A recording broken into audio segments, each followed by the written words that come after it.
Entonces leamos con fe. Esta es la palabra de Dios, es inspirada por Él, es alimento para nuestros corazones. Ustedes han oído que fue dicho, ojo por ojo y diente por diente. Pero yo les digo, no resistan al que es malo, sino que a cualquiera que te hiera en la mejilla derecha, preséntale también la otra. Al que quiera provocarte a pleito para quitarte la túnica, déjale también la capa. Y a cualquiera que te obligue a llevar carga por 1 milla, ve con él 2. Al que te pida, dale. Y al que quiera tomar de ti prestado, no se lo rehuses. Vamos a orar una vez más. Padre Santo, agradecemos tu palabra, Señor. Danos la gracia, Señor, de poder vivir de esta manera, de entender qué significa vivir de esta manera y a reconocer que tu Hijo Jesús vivió de esta manera para beneficiar a enemigos y pecadores. Que en esta mañana tu palabra, Señor, abra camino hasta lo profundo de nuestro corazón y nos vuelva personas, ciudadanos del reino de Dios, que vencen el mal con el bien. Oramos así agradecidos en el nombre de Jesús y para tu gloria. Amén. Ustedes han oído que fue dicho ojo por ojo y diente por diente. ¿Cuál es la sensación al escuchar unas palabras como estas? Parece una licencia para la venganza, ¿verdad? El que me las hace, me las paga, ojo por ojo, diente por diente. Allá en Colombia decimos, esta me la paga con sangre, ¿no? Ojo por ojo, diente por diente. Y tenemos esta ley en el Antiguo Testamento, tal cual como Jesús la cita. Inclusive hay otros elementos, fractura, por ejemplo. Tenemos esta ley en Éxodo 21:24, por ejemplo, en Levítico 24:20, Deuteronomio 19:21. Así, ojo por ojo y diente por diente. Entonces, es una ley que está en el Antiguo Testamento y ¿qué hay de malo con esta ley que ahora Jesús viene a corregir, ¿no? Recordemos que estamos en las antítesis y lo que Jesús está haciendo es contestando interpretaciones equivocadas de la ley y ahora entonces Él va a dar el verdadero sentido. Bueno, esta ley parece ser entonces una licencia para la venganza. Te hizo, tú ve y devuélvele. Pero más que ser una ley para permitir la venganza, era una ley para restringir la venganza. ¿Por qué? Porque si alguien te hacía mal, tú le tendrías que responder de la misma manera y no más. Ojo por ojo y diente por diente. Era una justicia retributiva. Entonces era la justa compensación a un crimen y no una venganza destructiva. Por ejemplo, si a un hombre le cortaron su mano, él no podría retribuir eso cortando la cabeza de su agresor. Era mano por mano. Porque si así fuera, la violencia entonces comenzaría a escalar irremediablemente, ¿no? Y entonces iba a involucrar familias, tribus enteras, y la ola de violencia, hostilidades y venganza nunca iba a cesar. Y la ley estaba ahí para decir, no, es ojo por ojo, diente por diente. Y no era una ley apenas del pueblo de Dios, esta era una ley para los pueblos del antiguo Oriente Próximo, o sea, pueblos contemporáneos e inclusive antiguos al pueblo de Israel.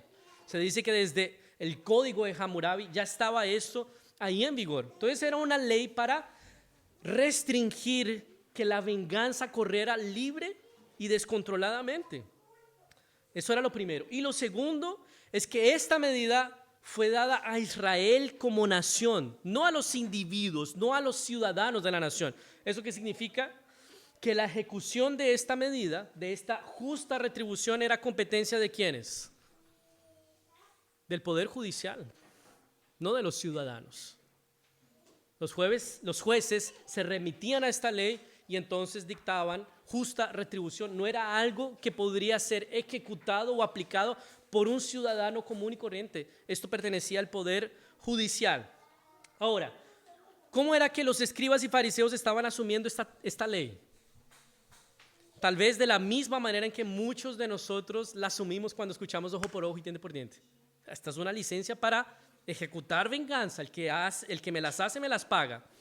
Entonces la estaban asumiendo de esa manera, una licencia personal para la venganza. Y el problema es que cuando tomamos venganza por nuestra propia mano, no estamos buscando una justa retribución, no estamos buscando justicia, estamos buscando destrucción. Que la persona que nos ofendió y nos agravió sea destruida. No estamos buscando justa retribución, justa compensación. Queremos el fin de la otra persona. Eso es lo que queremos al vengarnos. Que la persona que nos ofendió y nos agravió sufra mucho más de lo que lo hicimos nosotros. Por ejemplo, los linchamientos, esos que vemos por ahí en redes sociales. Un tipo que se robó un celular y de repente le caen 20 encima y lo que quieren es matarlo. No quieren recuperar el celular, quieren que la persona muera. Y lo peor es que esto se celebra como lo justo, como lo que debe hacer un ciudadano de bien, y por ahí nosotros mismos celebramos y nos alegramos con estos linchamientos y estas venganzas. Si somos cristianos, ciudadanos del reino de Dios, no podemos celebrar algo así y mucho menos participar de algo así. El Señor no nos da esa opción, porque Él va a decir a continuación, pero yo les digo, no resistan al que es malo. La venganza ejecutada por nosotros nunca busca justicia, busca destrucción. Y por esa razón la venganza pertenece al Señor, porque solo Él es justo. Ahora, el Señor no corrige ese entendimiento equivocado de la ley diciendo, oye, tienen que retribuir justamente, ni más ni menos, no sean vengativos. Y recuerden, ustedes no les corresponde hacer esa retribución, eso le corresponde al Poder Judicial. Él no hace la corrección de esa manera, que sería correcto. Él va mucho más allá. Y dice algo muy chocante, escandaloso, costoso. Como ciudadanos del reino de Dios, consideren sufrir la injusticia. Consideren abdicar de sus derechos.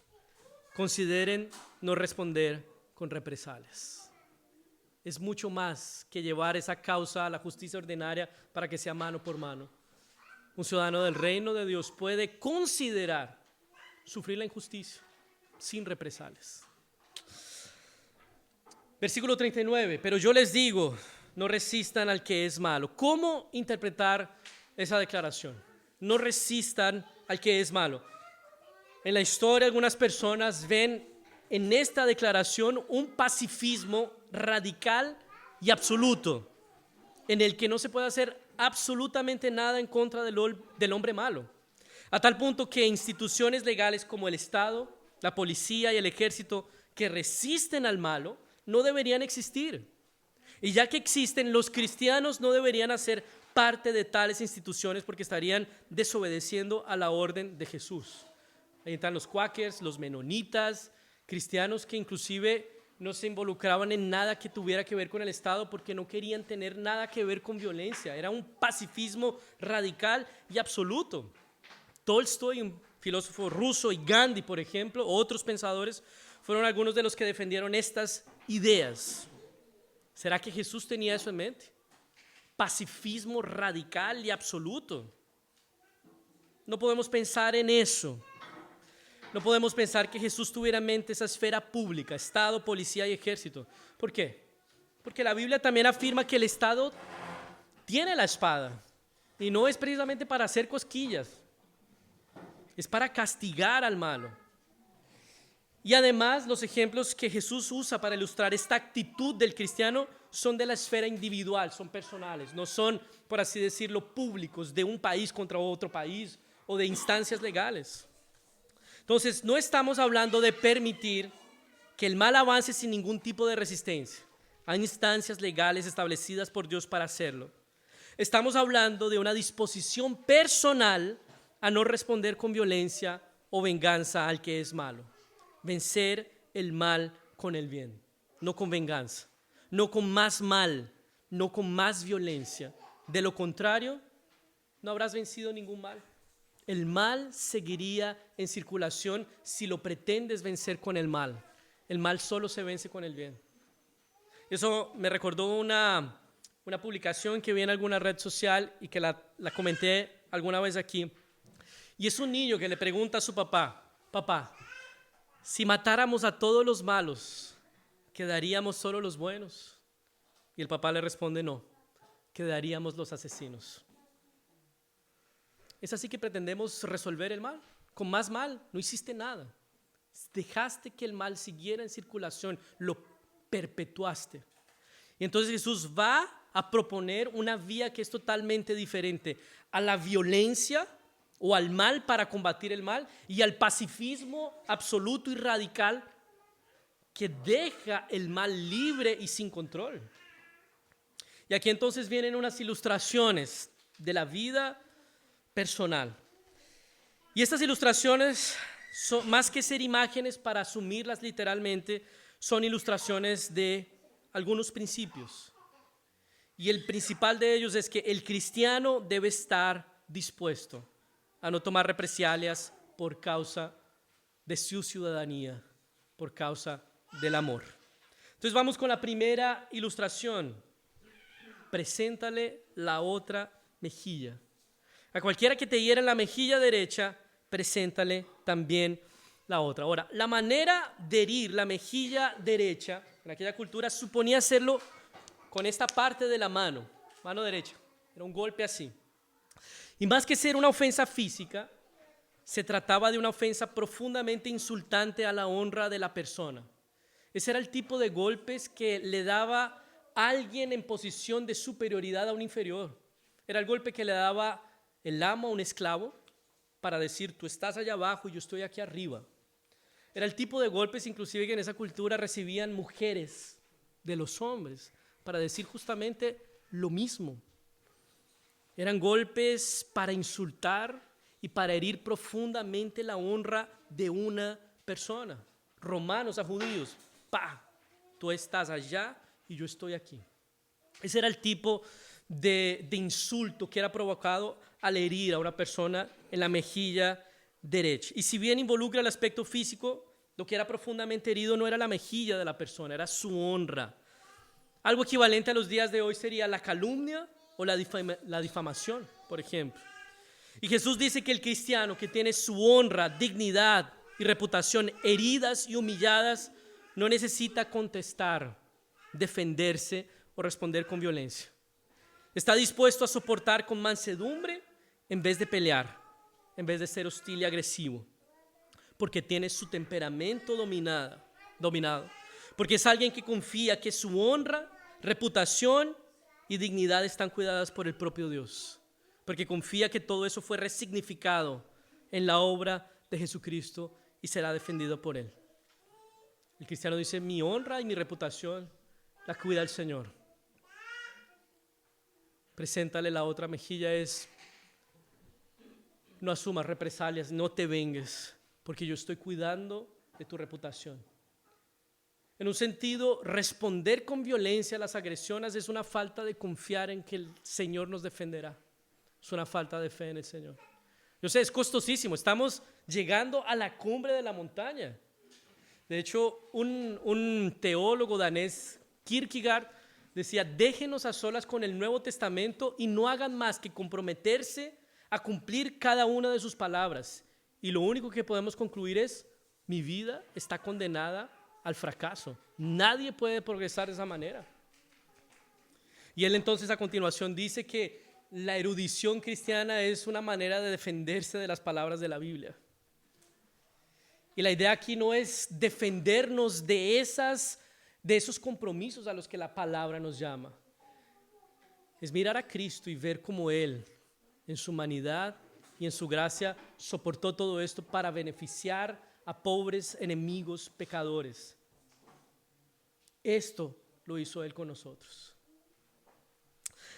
La segunda ilustración es la de la capa.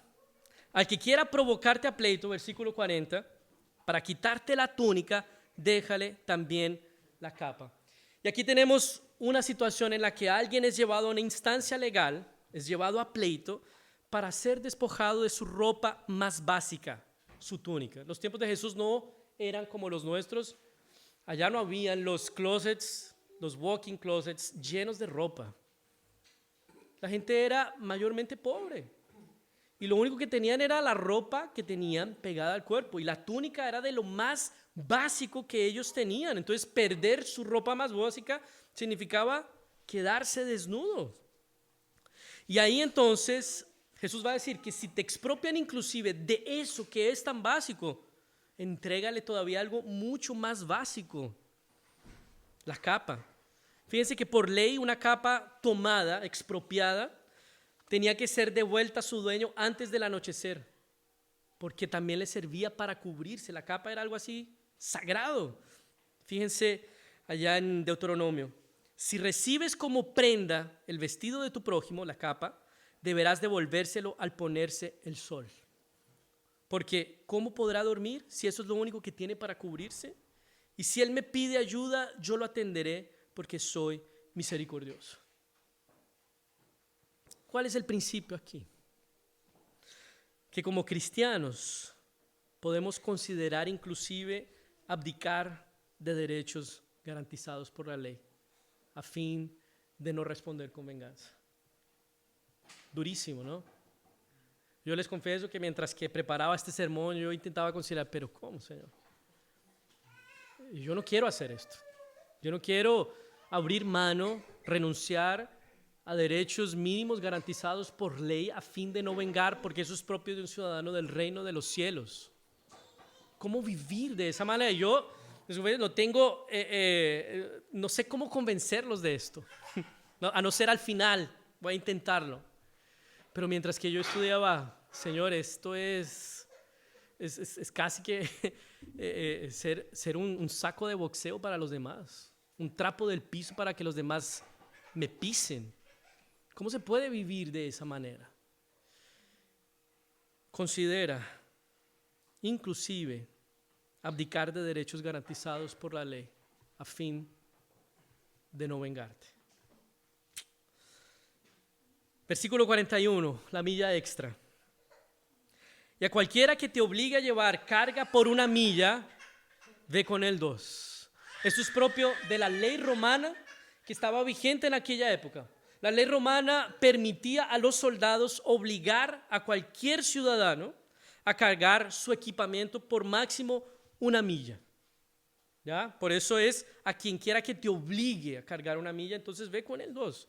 Eso era propio de los soldados romanos. Por ahí el soldado romano estaba cansado, te veía ahí o haciendo algo sin hacer nada. Tú me llevas el equipamiento una milla. Y tú no tenías ningún derecho a retractarte de eso, no tenías esa libertad. Te tocaba, imagínate, la rabia, la indignación, perder tu voluntad, tu libertad de hacer lo que tú querías hacer, porque tienes que ir una milla, 1,5 kilómetros con este soldado romano. Fue lo que sucedió con Simón de Cirene, cuando fue obligado a cargar la cruz de Jesús. Ahí está esa ley. Y fíjense que nosotros usamos esto para incentivar a los hermanos a que trabajen más en la iglesia. Anda la milla extra. No se trata de eso. Se trata de una cosa profundamente ofensiva y que viola el derecho de la libertad. ¿Ya? Y ahora entonces Jesús, ¿qué es lo que propone? Cuando termines de caminar esa milla, ve con él otra más. Aparte de ser una respuesta no violenta, podría funcionar como una especie de saboteo a esa medida injusta. Porque caminar una milla más sería un problema legal para el soldado, que solo podría ser ayudado por una milla.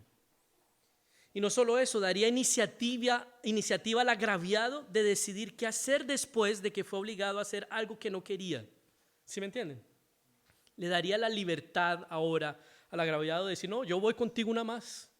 Tú me obligaste a caminar la primera, no me diste libertad, ahora yo tengo la libertad de decidir, voy una más. Está saboteando un poco al soldado romano, lo está avergonzando, ¿no? Dejaría perplejo al ofensor.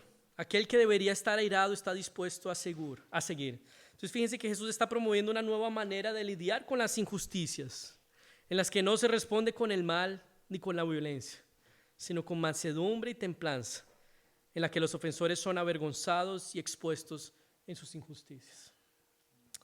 Y finalmente, versículo 42, al que te pida, dale, y al que quiera tomar de ti prestado, no se lo rehuses.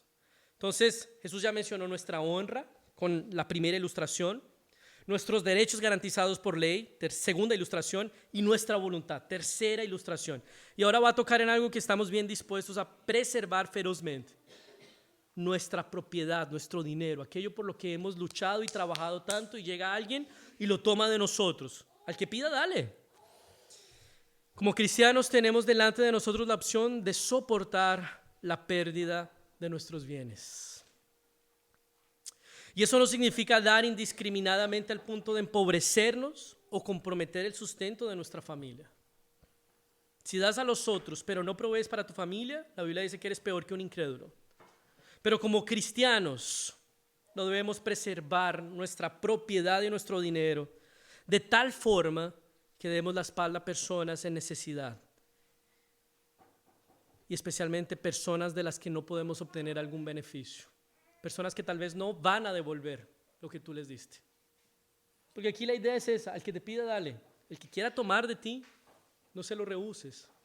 Pero mientras que yo estudiaba, me encontré con un comentario en que uno de los autores decía: nuestro dinero tiene que sudar en la mano. ¿A qué se refería? Que él tiene que quedarse un tiempo ahí para que esa ayuda tenga que ser pensada también. No se puede dar indiscriminadamente, empobrecernos nosotros, afectar a nuestra familia y tal vez con esa ayuda que damos a otra persona no hacerle ningún bien. Entonces hay que pensarlo. Pero el principio es: como cristianos no debemos preservar de tal forma nuestros bienes y propiedades que demos la espalda a personas en necesidad y de las que no podremos obtener algún beneficio. Da inclusive a aquel que no pueda responder, a aquel que no pueda devolver. Bueno, las ilustraciones están hablando de los derechos más básicos siendo vulnerados: honra, bienes inalienables garantizados por la ley, libertad y propiedad. Honra, bienes, libertad y propiedad. Y finalmente, todo esto es lo que nosotros buscamos preservar. ¿Qué es lo que buscamos en nuestras relaciones horizontales? Y especialmente con aquellos que nos ofenden. Que estos derechos sean preservados, que no seamos agraviados, y si somos agraviados, que se nos haga justicia, que siempre estemos en lucro y que el otro, si nos ha ofendido, sea destruido. Las relaciones a las que el reino de Dios nos llama, hermanos y amigos, no son fundamentadas en derechos, sino en amor. Y amor no es necesariamente afección o sentimientos por alguien. Es la búsqueda intencional de su bien, ¿no? Como hemos entendido mal eso del amor, que es como un sentimiento, una afección, una emoción. Bíblicamente, amor al prójimo, inclusive a nuestros enemigos, es buscar intencionalmente su bien. Y es esto lo que debe nortear y fundamentar nuestras relaciones, no la preservación de mi derecho. Jesús es tan radical y este sermón es tan chocante que él va a decir: derechos no pueden ser la manera en que ustedes se relacionan, tiene que ser el amor. Y en el amor hay una disposición a perder. Yo sé, es chocante, es radical. Porque si nuestros derechos se convierten en la base de nuestras relaciones, si nuestro bienestar, ganancia y lucro se convierten en el fundamento de nuestras relaciones, siempre que se nos agravíe vamos a buscar la compensación, que se nos haga justicia, que pague. Nunca vamos a estar dispuestos a perdonar, a sufrir la injusticia. Si nos agraviaron, que el otro pague y que lo haga con intereses. Y si es posible destruirlo por el mal que me ha hecho, lo voy a hacer. Porque lo que importa en nuestra vida y en nuestras relaciones es que no perdamos nada y que siempre ganemos en todo, que nuestros derechos sean preservados. Y Jesús subvierte esa lógica. Esa lógica en la que decimos: el que me la hace, me las paga. Por el que me la hace, no se lo cobraré. Estoy dispuesto a perder. Estoy dispuesto a sufrir el perjuicio. Confío en que el Señor justo y bueno defiende mi causa. Él ejecutará justicia. La venganza es de Él, porque solo Él la podrá ejecutar justamente. Eso no significa que dejaremos a un lado las instancias legales. Ya vimos que hay instancias legales para que los procesos en los que hemos sido agraviados sean resueltos de la manera legítima. Pero tú, como ciudadano del reino de Dios, en la esfera personal, individual, Jesús está diciendo: sufre la injusticia. sufre el perjuicio, sufre la descompensación. Es terrible, hay que decirlo.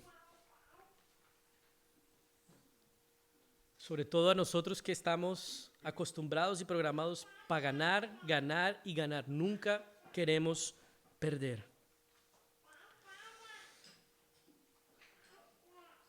Esa es la ética del ciudadano del reino de Dios. Perder, sufrir injusticia sin defenderse. Esa es una opción para los que siguen a Jesucristo. Ahora, yo te quiero, esto de la relación fundamentada por derechos, no la pienses apenas sobre los que te ofenden, sobre los que te agravían. Piensa y pensemos en cómo esa forma de vivir basados en derechos, que se me preserve y que yo nunca pierda y que siempre gane, puede afectar nuestras relaciones más básicas. Piensa en tu esposa, por ejemplo. Si vives pensando que ella tiene que hacer 50% y yo 50%, o sea, ojo por ojo y diente por diente, ¿no? Y si no se cumple ese derecho, entonces yo tampoco voy a hacer mi parte, porque sería injusto, no sería ojo por ojo. ¿Qué va a resultar de esa manera de vivir? Peleas, discusiones, cansancio, conflictos, inclusive el divorcio. ¿Quién nos dijo que el matrimonio es 50-50? El matrimonio es un pacto en el que estamos comprometidos 100% cada uno a ofrecernos y a darnos aunque el otro falle. Matrimonio es que cuando mi esposa puede dar 20%, entonces yo coloco el 80% que falta en ella. Si está cansada o si yo estoy cansado, no es tú haz tu parte que yo hago la mía. Yo te cubro. Pero fíjense que si vivimos pensando en estos derechos todo el tiempo, si los derechos son la base de nuestra convivencia diaria, hermanos, nos vamos a destruir. Piensa en tus hijos. Si vivimos todo el tiempo buscando la preservación de nuestros derechos, no vamos a ser generosos. ¿Qué es lo que te lleva a ser violento con tus hijos cuando se portan mal? Que tus derechos al respeto, a la paz, es que yo soy el papá y merezco respeto, ese es mi derecho. Cuando esos derechos sean vulnerados, entonces ellos tienen que pagar por ello. Y vamos y respondemos con violencia. Fíjense cómo vivir basados en derechos, que todo lo que importa es ganar, ganar y ganar, nos ha llevado a configurar sociedades voraces. Ahora, un poco el tema de los derechos de las minorías también. Es un ejemplo todavía más extremo de cómo vivimos nuestras vidas en las pequeñas interacciones. Necesitamos que nos compensen todo el tiempo. Y Jesús está diciendo, el ciudadano del reino de Dios puede renunciar a esa compensación. Porque Él es de otro reino. Porque Él vive con otra ética. Y sobre todo porque tiene un rey que se despojó de todo derecho, que es Jesucristo. Y aquí yo no pretendo convencerte de que vas de esa manera. Yo solo te quiero contar cómo fue que Jesucristo vivió. Siendo Dios todopoderoso, soberano, Él vivió de esa manera. Y si somos entonces seguidores suyos, ciudadanos de su reino, no tenemos la opción de caminar y transitar un camino diferente.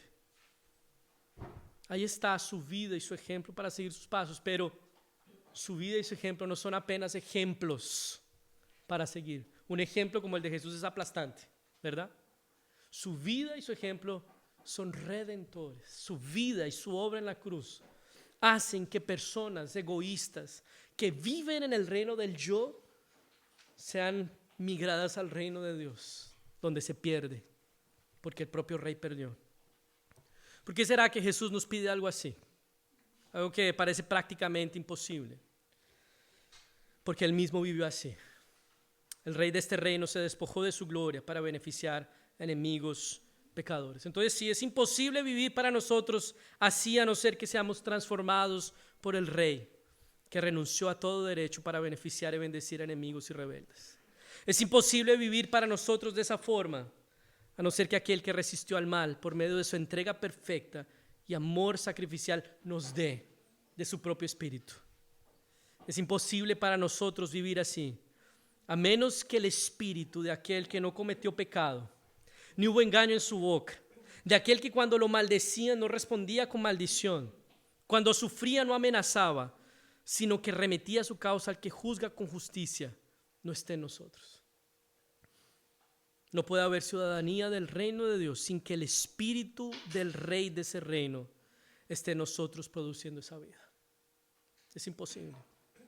No puede haber disposición a comprometer esos derechos tan básicos a menos que seamos enriquecidos sobrenaturalmente por un recurso y un derecho mejor, uno imperdible, inagotable, inquebrantable.